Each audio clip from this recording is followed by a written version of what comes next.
Hoy en la noche quiero presentarles al profesor Mauricio Jaramillo. Él es catedrático universitario y experto en asuntos de seguridad internacional. Profesor Jaramillo, bienvenido al programa La Noche. Es un placer saludarlo. Buenas noches, Claudia, para ti y para toda la audiencia en América Latina. Gracias por la invitación.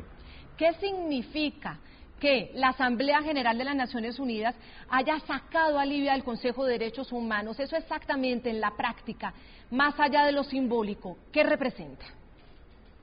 Bueno, yo creo que hay una cosa y es que lo simbólico en este caso es indisociable de lo real. Yo recordaría simplemente que uno de los atributos de poder que tienen hoy en día los estados y que participa directamente dentro de su constitución es precisamente el reconocimiento internacional. Cuando un país pierde reconocimiento, como en este caso Libia, es un reconocimiento ligado obviamente a la legitimidad en materia de derechos humanos, digamos que pierde un terreno que Libia había asegurado desde 2007-2008 cuando había decidido cambiar su discurso con respecto a Occidente. Entonces digamos que la pérdida para Libia no se queda en el terreno de lo simbólico, pierde un terreno diplomático que había acumulado con Muammar al-Gaddafi. Entonces yo no diría que se circunscribe exclusivamente a lo simbólico. Ya, pero ¿esto qué significa realmente en términos prácticos para la gente? En este momento en Libia continúan las protestas, y es decir, ya no son solamente protestas, el control del país ya lo tienen quienes se oponen al régimen de Gaddafi y quienes le están exigiendo a Gaddafi que se vaya. Para ellos, ¿qué significa el hecho de que la Asamblea General de las Naciones Unidas haya tomado esta determinación? Pues significa indudablemente una derrota para el régimen de Gaddafi con respecto a la oposición. El objeto, digámoslo así, la consecuencia inmediata de este tipo de sanciones es que los regímenes se condenan casi que al ostracismo. Recordémonos lo que fue el Irak de Saddam Hussein en los años 90. Entonces digamos que la consecuencia más inmediata que tiene es que se debilita el régimen, pierde legitimidad interna, internacional, y de una manera indirecta y automática gana la legitimidad quienes se oponen efectivamente contra el régimen.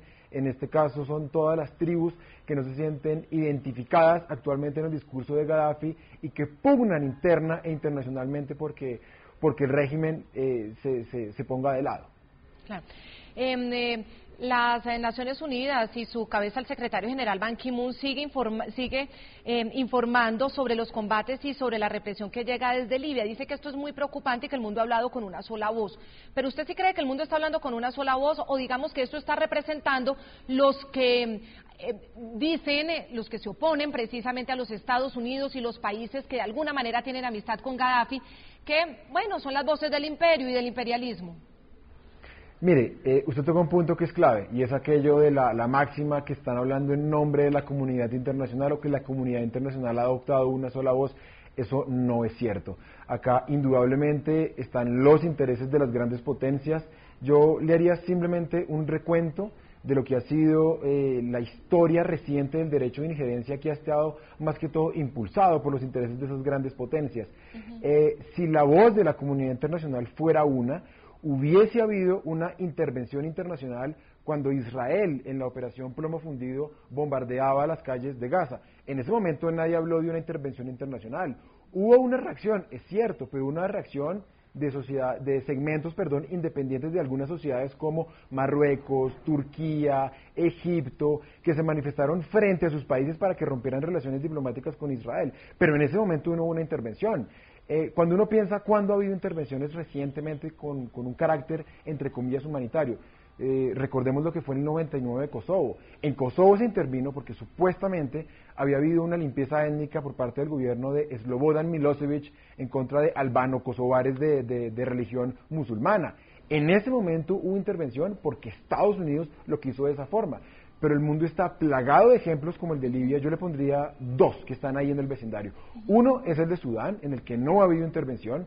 De una manera cínica, el gobierno de Estados Unidos, por ejemplo, en el 2004, a través de su secretario de Estado, Colin Powell, reconoce que hay un genocidio en Darfur, y muy a pesar de eso, no pasó absolutamente nada. Y para nadie es un secreto que la situación en Costa de Marfil es, cuando menos, apremiante. Es muy grave lo que está ocurriendo. Hay tiroteos en Yamoussoukro, el país está a puertas de una guerra civil y no hay, digámoslo así, una movilización internacional ni vía Consejo de Seguridad de Naciones Unidas, ni vía Asamblea General de Naciones Unidas para detener un derrame de sangre que parece eventual y cada vez más probable.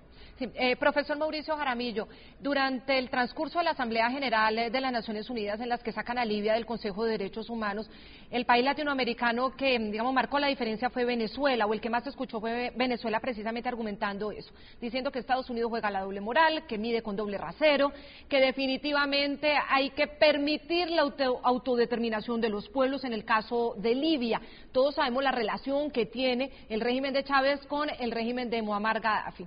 ¿Es el momento de hablar de ese doble rasero, de hablar de esa doble moral, o es el momento de concentrarse en lo que está pasando en Libia, o está bien que en la Asamblea General precisamente estas voces disidentes sucedan?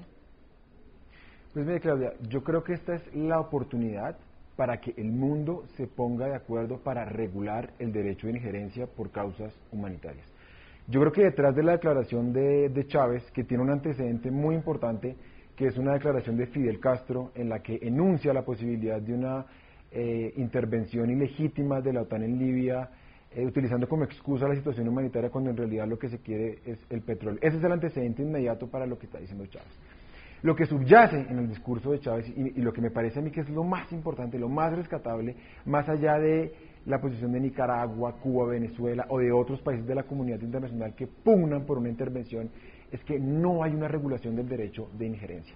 Eso está de manifiesto, y que no esté regulado, que haya un vacío en el derecho internacional, da pie para que las potencias capitalicen ese tipo de crisis y lo que hagan sea afirmar su poder. Yo volvería a los antecedentes que he mencionado, porque quienes han pugnado por el derecho de injerencia no lo han hecho para fortalecer el derecho de esas potencias.